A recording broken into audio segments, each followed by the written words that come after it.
लीजिए सुनिए रविन्द्रनाथ टैगोर के लिखे उपन्यास गोरा के 24वें भाग को मेरी यानी समीर गोस्वामी की आवाज में।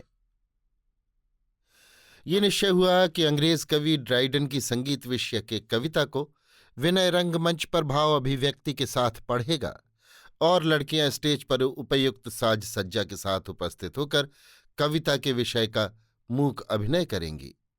इसके अलावा लड़कियां भी अंग्रेजी की कविताएं पढ़ेंगी और गाना भी गावेंगी। बरदा सुंदरी ने विनय को बहुत कुछ भरोसा दिया था कि वे लोग उसे किसी तरह तैयार कर लेंगे। बरदा सुंदरी ने तो खुद तो अंग्रेजी बहुत ही थोड़ी मामूली सीखी थी, लेकिन उनके दल के दो एक अंग्रेजी के विद्वान ऐसे थे जिन पर उन्हें पूर्ण भरोसा था। किंतु जब रिहर्सल हुई तब पहले ही दिन विनय ने अपनी कविता पाठ की निपुणता से सबको आकर्षित कर लिया। उस अनाड़ी आदमी को सिखलाकर तैयार करने के सुख से बरदा सुंदरी को वंचित होना पड़ा। पहले जो लोग विनय को विशेष व्यक्ति न जानकर उसकी कुछ खातिर न करते थे, अर्थात उसे साधारण आदमी समझते थे, उनसे भी विनय को इतनी खूबी के साथ अंग्रेजी कविता का पाठ और उच्चारण करते देखकर मनी मन उसे श्रद्धा की दृष्टि से देखे बिना नहीं रहा गया। यहां तक कि हारान बाबू ने भी अपने अंग्रेजी के अखबार में कभी कभी कुछ लिखने के लिए विनय से विशेष अनुरोध किया। सुधीर ने भी अपने लोगों की छात्र सभा में कभी कभी अंग्रेजी में व्याख्यान देने के लिए विनय से आग्रह करना शुरू कर दिया। उधर ललिता की अवस्था विचित्र ही हो गई। किसी को किसी विषय में विनय की सहायता जो नहीं करनी पड़ी, इससे वो प्रसन्न भी हुई और उसी विनय की दक्षता ने उसके मन में एक असंतोष भी पैदा कर दिया। उसे ये ख्याल चोट पहुंचाने लगा कि विनय किसी बात में उनमें से किसी की अपेक्षा कम नहीं है, बल्कि उन सबसे अच्छा है। वो मनी मन श्रेष्ठता का अनुभव करेगा और उन लोगों के निकट से किसी प्रकार की शिक्षा की प्रत्याशा नहीं करेगा। वो आप ही ये नहीं समझ पाती थी कि विनय के संबंध में वो क्या चाहती है, कैसा होने पर उसका मन खूब सहज अवस्था को प्राप्त हो सकता है। बीच में उसकी अप्रसन्नता केवल छोटी छोटी बातों में तीव्र भाव से प्रकट होकर घूम फिरकर विनय को अपना लक्ष्य बनाने लगी। ललिता आप ही समझती थी कि उसका ये व्यवहार विनय के प्रति सुविचार नहीं है और शिष्टता भी नहीं है। ये समझकर उसने कष्ट पाया और अपनी इस प्रवृत्ति के दमन की चेष्टा भी की, किंतु अकस्मात अत्यंत साधारण उपलक्ष्य में ही क्यों उसकी एक असंगत अंतर्ज्वाला संयम के शासन को पार कर बाहर हो पड़ती थी, ये उसकी समझ में न आता था। पहले जिस काम में शामिल होने के लिए उसने बराबर विनय को उत्तेजित किया, उसी काम में विनय को न शामिल होने देने के लिए ही अब उसके मन ने उसे बेचैन कर दिया। किंतु अब सारी तैयारी को उलट पुलट कर बिना किसी कारण के विनय उस काम से भाग खड़ा हो तो कैसे, क्या कहकर? समय भी अब और अधिक नहीं है। फिर अपनी एक नई निपुणता का आविष्कार करके विनय आप ही इस कार्य में उत्साहित हो उठा था। अंत में ललिता ने अपनी मां से कहा, मैं इस अभिनय में न शामिल होंगी। बरदा सुंदरी अपनी मंझली लड़की को अच्छी तरह पहचानती थी। इससे बहुत ही शंकित होकर उन्होंने पूछा, क्यों?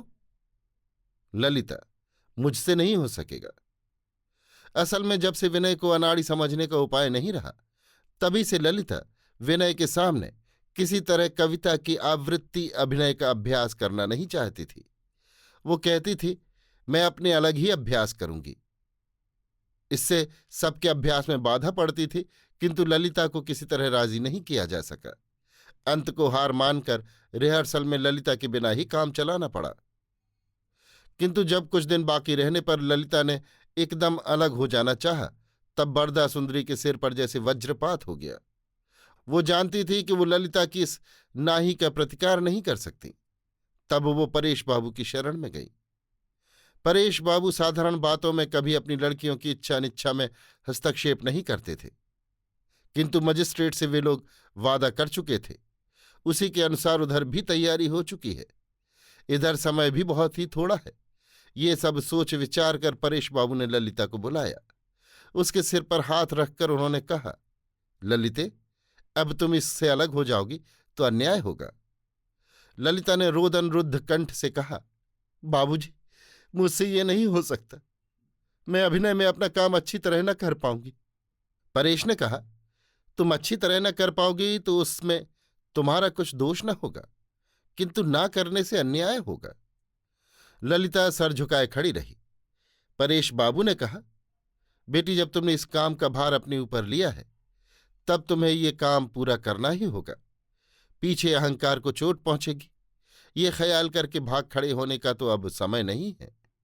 पहुंचने दो अहंकार को चोट, उसे अग्राह्य करके भी तुमको अपना कर्तव्य करना ही होगा। ये तुमसे हो न सकेगा, क्यों बेटी? ललिता ने पिता के मुख की ओर देखकर कहा, हो सकेगा। उसी दिन शाम को खास करके विनय के सामने ही सब संकोच को पूर्ण रूप से दूर करके ललिता जैसे एक अतिरिक्त बल के साथ स्पर्धापूर्वक अपने कर्तव्य में प्रवृत्त हुई। विनय ने इतने दिन तक उसका कविता पाठ नहीं सुना था। आज सुनकर सब अचंभे में डूब गया। ऐसा सुस्पष्ट सतेज उच्चारण की कहीं पर कुछ भी अस्पष्टता या रुकावट नहीं। भाव प्रकट करने के भीतर ऐसा एक निसंशय बल था कि सुनकर विनय को आशातीत आनंद प्राप्त हुआ। वो कंठ स्वर विनय के कानों में बहुत देर तक गूंजता सा रहा। कविता का पढ़ना अच्छे पढ़ने वालों के संबंध में श्रोता के मन में एक विशेष प्रकार का मोह उत्पन्न करता है। फूल जैसे वृक्ष की शाखा में वैसे ही कविता भी पढ़ने वाले ही के बीच लिखकर उसे विशेष शोभा संपत्ति देती है। ललिता भी विनय की दृष्टि में कविता से मंडित हो उठी।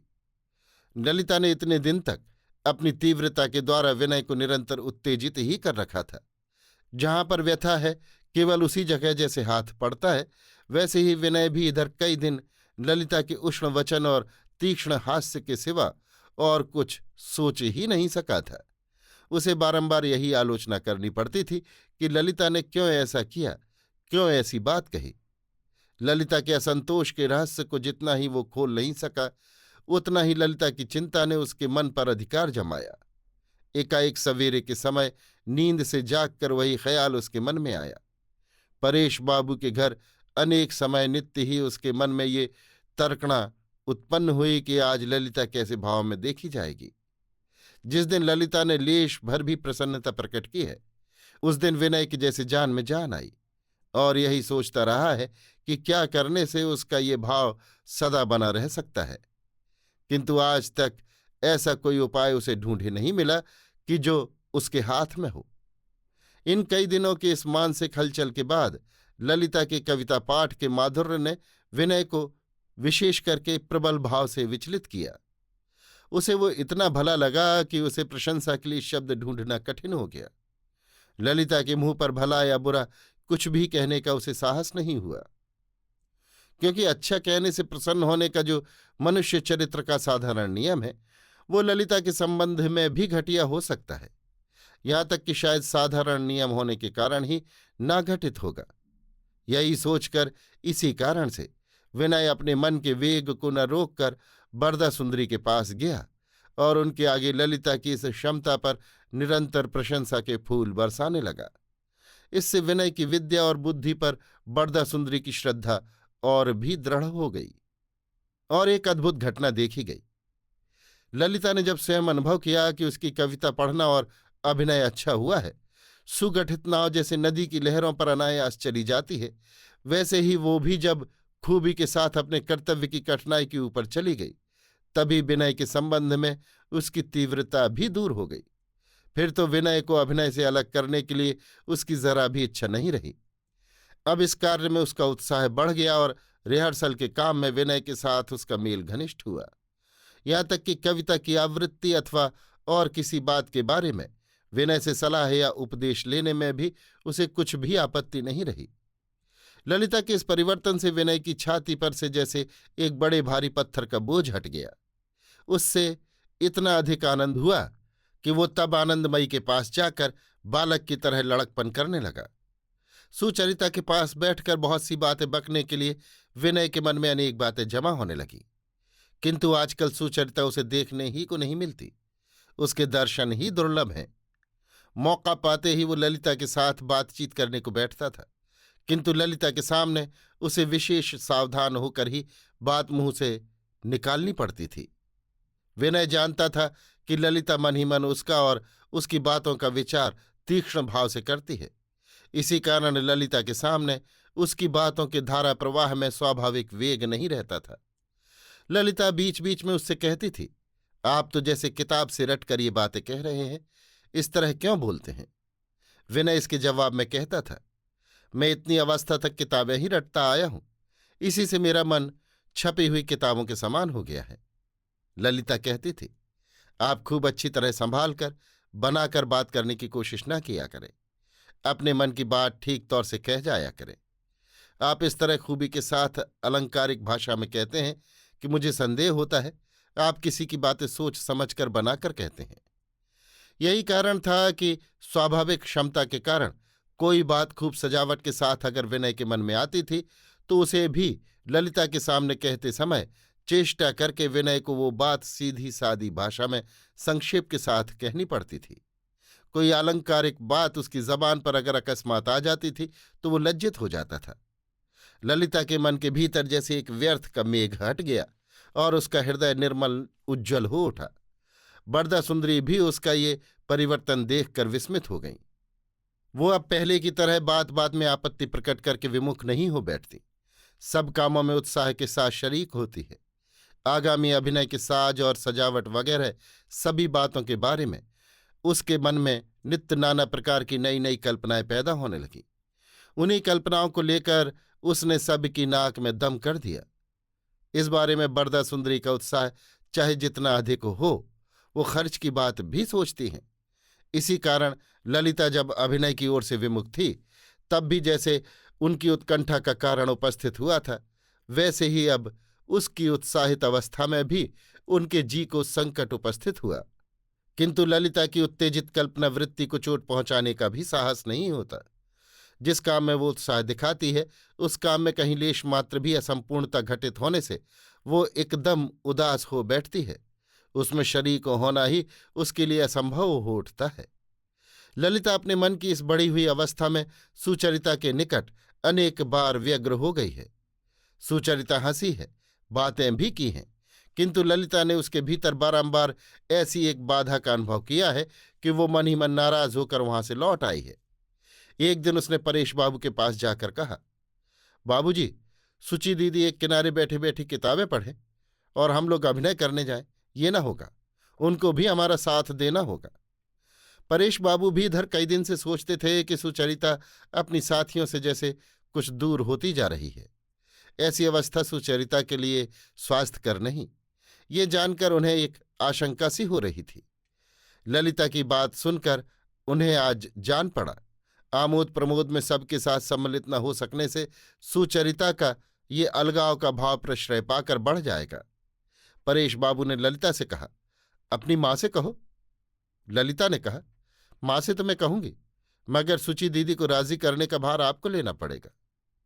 परेश बाबू ने जब कहा तो सुचरिता कुछ नाही नूही नहीं कर सकी। वो अपना कर्तव्य पालने के लिए अग्रसर हुई। सुचरिता के बाहर निकलकर सबके साथ शामिल होते ही विनय ने उसके साथ पहले की तरह वार्तालाप जमाने की चेष्टा की, किंतु इन्हीं कई दिनों में न जाने क्या हो गया कि अच्छी तरह उसे सुचरिता का रुख नहीं मिला। उसके मुख की श्री में, उसकी दृष्टि में ऐसा एक सुदूर व्यवधान का भाव प्रकट होता है कि उसके पास आगे बढ़ने में संकोच उपस्थित होता है। पहले भी मिलने जुलने और कामकाज के भीतर सुचरिता का एक निर्लिप्त भाव था, वही भाव इस समय अत्यंत स्पष्ट हो उठा है। उसने जो अभिनय कार्य के अभ्यास में योग दिया था उसके भीतर भी उसकी स्वतंत्रता नष्ट नहीं हुई। काम के लिए उसकी जितनी जरूरत होती थी उसे ही करके वो चली जाती थी। इसी तरह देखते देखते सुचरिता विनय के निकट से बहुत दूर चली गई। अब की कई दिन गोरा के उपस्थित न रहने से विनय बिल्कुल ही बेरोक टोक हो परेश बाबू के परिवार के साथ सभी तरह से हिल मिल गया था। विनय इस तरह अवारित भाव से प्रकाश को प्राप्त हुआ तो ये देखकर बाबू के घर के सभी आदमियों ने एक विशेष तृप्ति का अनुभव किया। विनय ने भी अपने इस तरह बाधा मुक्त स्वाभाविक अवस्था से जैसा आनंद पाया वैसा आनंद उसे और कभी मिला न था। वो उन सब लोगों को भला लगता है, ये अनुभव करके उसकी रिझाने की शक्ति और भी बढ़ उठी। प्रकृति के इस फैलाव के समय अपने को स्वतंत्र शक्ति से अनुभव करने के दिन विनय के निकट से सुचरिता दूर चली गई। ये क्षति, ये आघात अन्य समय दुसह होता, किंतु इस समय वो सहज ही उससे उत्तीर्ण हो गया। आश्चर्य तो यही है कि ललिता ने भी सुचरिता के भावांतर को उपलक्ष्य करके उसके प्रति पहले की तरह अभिमान नहीं प्रकट किया। कविता की आवृत्ति और अभिनय के उत्साह ने ही क्या उस पर संपूर्ण अधिकार कर लिया था। इधर सुचरिता को अभिनय में शामिल होते देखकर एकाएक हारान बाबू भी उत्साहित हो उठे। उन्होंने ये कहकर स्वयं प्रस्ताव किया कि वो पैराडाइज लास्ट का एक अंश पढ़ेंगे और ड्राइडन के काव्य का जो पाठ अभिनय में होगा उसकी भूमिका के तौर पर संगीत की मोहनी शक्ति के संबंध में एक छोटी सी वक्तृता भी देंगे। इस प्रस्ताव को सुनकर बरदा सुंदरी मन में खींच उठी। ललिता भी संतुष्ट नहीं हुई। हारान बाबू खुद मजिस्ट्रेट से मुलाकात करके इस प्रस्ताव को पहले ही पक्का कर आए थे। ललिता ने जब कहा कि इस मामले को इतना बढ़ाने से शायद मजिस्ट्रेट साहब आपत्ति करेंगे, तब हारान बाबू ने जेब से मजिस्ट्रेट का कृतज्ञता पत्र निकालकर ललिता के हाथ में देकर उसे निरुत्तर कर दिया। गोरा बिना किसी काम के पर्यटन करने निकला था और कब लौटेगा ये भी कोई नहीं जानता था। यद्यपि सुचरिता ने सोचा था कि वो इस संबंध में किसी भी बात को मन में स्थान नहीं देगी, लेकिन तो भी प्रायः प्रतिदिन ही उसके मन में आशा उत्पन्न होती थी कि आज शायद गोरा आवेगा। इस आशा को वो किसी तरह अपने मन से दूर नहीं कर पाती थी। गोरा की उदासीनता या उपेक्षा और अपने मन की इस अबाध्यता से जब वो अत्यंत पीड़ा का अनुभव कर रही थी, जब किसी तरह इस जाल को छिन्न भिन्न करके भागने के लिए उसका चित्त व्याकुल हो उठा था, ऐसे ही समय एक दिन हारान बाबू ने विशेष बात पक्की करने के लिए परेश बाबू से फिर अनुरोध किया। परेश बाबू ने कहा, अभी तो विवाह में विलंब है, इतनी जल्दी संबंध बंधन होना क्या अच्छा है? हारान, विवाह के पहले कुछ समय इस बंधन की अवस्था में बिताना दोनों के मन की परिपाती के लिए मैं विशेष आवश्यक समझता हूं। प्रथम परिचय और विवाह के बीच में इस तरह का एक आध्यात्मिक संबंध जिसमें संसार की जिम्मेदारी नहीं लेकिन बंधन है, विशेष उपकारी है। परेश, अच्छा सुचरिता से पूछ देखूं? हारान, उन्होंने तो पहले ही स्वीकृति दे दी है। हारान बाबू के प्रति सुचरिता के मन के भाव के बारे में परेश बाबू को अब भी संदेह था। इसी से उन्होंने खुद सुचरिता को बुलाकर उसके आगे हारान बाबू का प्रस्ताव उपस्थित किया। सुचरिता का ये हाल था कि अपने इस दुविधा में पड़े हुए जीवन को किसी एक जगह चूड़ांत भाव से समर्पण कर सकने से ही उसकी जान बचे। इसी से उसने इस तरह तत्काल निश्चय भाव से अपनी स्वीकृति दे दी कि परेश बाबू का सारा संदेह दूर हो गया। उन्होंने विवाह के पहले प्रतिज्ञाबद्ध होना कर्तव्य है कि नहीं, इस विषय को अच्छी तरह सोच विचार लेने के लिए सुचरिता से अनुरोध किया, किंतु फिर भी सुचरिता ने इस प्रस्ताव में कुछ भी आपत्ति नहीं की। निश्चय हुआ कि ब्राउनलो साहब के निमंत्रण से हो आकर एक विशेष दिन में सबको बुलाकर भावी दंपत्ति का संबंध पक्का किया जाएगा। सुचरिता को क्षण भर के लिए जान पड़ा कि उसका मन जैसे राहु के ग्रास से मुक्त हो गया। उसने मन में पक्का कर लिया कि हारान बाबू से ब्याह करके ब्राह्म समाज के काम में सम्मिलित होने के लिए वो अपने मन को कठोर भाव से प्रस्तुत करेगी। हारान बाबू से ही वो रोज थोड़ा थोड़ा धर्म तत्व संबंधी अंग्रेजी पुस्तकें पढ़कर उनकी आज्ञा के अनुसार चलेगी, यही उसने इरादा कर लिया। उसके लिए जो दुरूह है, यहाँ तक कि अप्रिय है, उसी को ग्रहण करने की प्रतिज्ञा करके उसने मन में एक तरह की स्फूर्ति या स्फूर्ति का अनुभव किया। हारान बाबू द्वारा संपादित अंग्रेजी पत्र को कुछ दिन से सुचरिता ने नहीं पढ़ा था। आज वो पत्र छपते ही सुचरिता को डाक से मिला। जान पड़ता है हारान बाबू ने खास करके वो अंक सुचरिता के पास भेज दिया था। सुचरिता उस अखबार को अपनी कोठरी में ले जाकर स्थिर होकर बैठकर परम कर्तव्य की तरह शुरू से पढ़ने लगी। श्रद्धापूर्ण चित्त से अपने को छात्र की तरह जानकर वो उस पत्र से उपदेश ग्रहण करने लगी। नौका पाल के जोर से चलते एकाएक पहाड़ से टकराकर उलट गई। इस संख्या में पुराने ख्यालात के पागल नामक एक लेख था। उसमें उन लोगों पर आक्रमण किया गया था जो वर्तमान काल में रहकर भी पुराने जमाने की ओर रुख किए हुए हैं।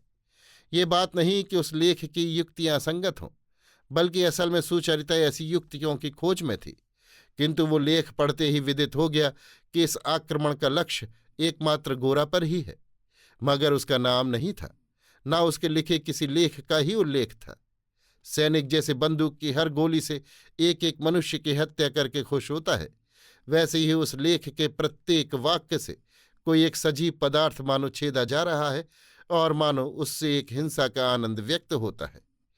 ये लेख सुचरिता को असह्य हो उठा। उसका जी चाहा कि वो उसकी प्रत्येक युक्ति को तीव्र प्रतिवाद से टुकड़े टुकड़े कर डाले। उसने अपने मन में कहा कि गौरमोहन बाबू अगर चाहे तो इस लेख को मिट्टी में मिला दें। गोरा का उज्ज्वल प्रदीप्त मुखमंडल सुचरिता की आंखों के आगे ज्योतिर्मय होकर जगमगा उठा और उसका प्रबल कंठस्वर सुचरिता की छाती के भीतर तक ध्वनित हो उठा। उस मुख और स्वर की असाधारणता के निकट उस लेख और उसके लेखक की शुद्रता ऐसी ही तुच्छ हो उठी कि सुचरिता ने उस पत्र को धरती पर फेंक दिया। बहुत दिनों के बाद उस दिन सुचरिता आप ही से विनय के पास आकर बैठी और कहा, आपने कहा था कि जिन पत्रों में आप लोगों के लेख निकले हैं उन्हें पढ़ने के लिए दीजिएगा, मगर आप नहीं लाए। उत्तर में विनय ने कहा, हाँ, मैंने उन पत्रों का संग्रह कर लिया है, कल ही ला दूंगा। विनय दूसरे ही दिन पत्रिकाओं की एक गठरी लाकर सुचरिता को दे गया। सुचरिता ने उन्हें पाकर भी फिर पढ़ा नहीं, बक्स में बंद करके रख छोड़ा। पढ़ने को बहुत ही जी चाहने के कारण ही उसने उन्हें नहीं पढ़ा। उसने प्रतिज्ञा की कि चित्त को किसी तरह इधर उधर बहकने न दूंगी। अपने विद्रोही चित्त को फिर हारान बाबू के शासन के अधीन अर्पण करके उसने और एक बार सांत्वना का अनुभव किया। अभी आप सुन रहे थे रविन्द्रनाथ टैगोर के लिखे उपन्यास गोरा के 24वें भाग को मेरी यानी समीर गोस्वामी की आवाज में।